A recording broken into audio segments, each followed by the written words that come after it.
If anybody could take a movie named Ant-Man and make it cool, it would be Marvel.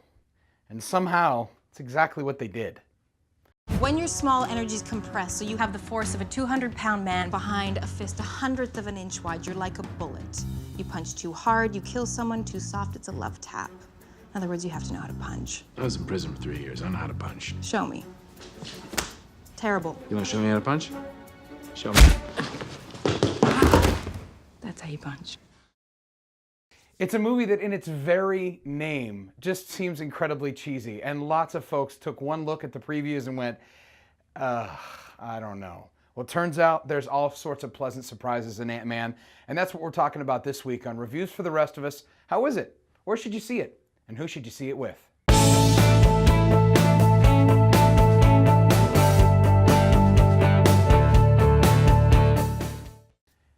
Ant-Man is the story of a guy who's kind of lost in life, doesn't know what his next steps are, and happens to cross paths with a brilliant scientist who created an incredible invention, something that can actually make big things tiny, but who actually buried the invention because of his fear of what it could mean for the world, but has the ability to keep it hidden taken away when his prodigy goes completely rogue. So this is a movie full of action, full of adventure, special effects, science fiction, romance, comedy, the whole nine yards. In other words, a typical Marvel movie in that aspect. And that is what's impressive. So how is it? This movie is surprisingly good, so much better than you could imagine. If you're like me, saw the trailers and was like, oh my goodness, are you kidding me? You're gonna be surprised. In fact, they even poke fun at that in this movie. That's one of the hilarious things. They make fun of how cheesy the name really is. But because it's Marvel involved and because they seem to have this unbelievable magic that they work on movies, out the other end comes a really smart, pretty funny, and surprisingly great movie. And as a quick aside, Paul Rudd makes this movie. They had to have spent a lot of work figuring out who they wanted to be Ant-Man because they could have gone really bad, really south quickly. But they picked Paul Rudd, and he was a brilliant choice. Michael Douglas is awesome in this movie too. He's crazy as Dr. Pym.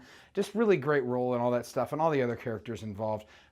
Michael Pena, he's hilarious. You'll see if you see this movie. So should you see it in the theater?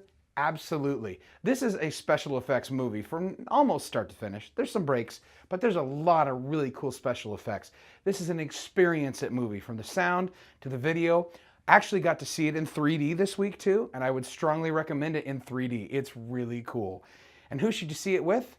Well, it's a typical Marvel movie, meaning there's the action violence and there's a little bit of foul language. They dial it back to keep it PG-13, but probably not something you'd want a lot of younger kids repeating, but middle schoolers on up, you're great. If you got anybody in your life who loves these kind of movies for dates, you're gonna love it. It's a great fit for that. In the right hands, the relationship between man and suit is symbiotic. The suit has power. The man harnesses that power. You need to be skillful, agile, and above all, you need to be fast. You should be able to shrink and grow on a dime, so your size always suits your needs. Now dive through the keyhole, Scott. You charge big, you dive small, then you emerge big. I hope you enjoyed this review. The greatest compliment you can give us is like us on Facebook and subscribe on YouTube and tell your friends about us. And hey, if you're not in the mood for a Marvel character and you're in the mood for a little fun, a little family fun, be sure to check out our review of Minions, which is super cute and great for the entire family. You can click right here to see that. And we'll see you next week when we review the movie about 80s video games come to life, but not in a good way. Pixels is next week on reviewsfortherestofus.com. Reviews for movie fans by movie fans.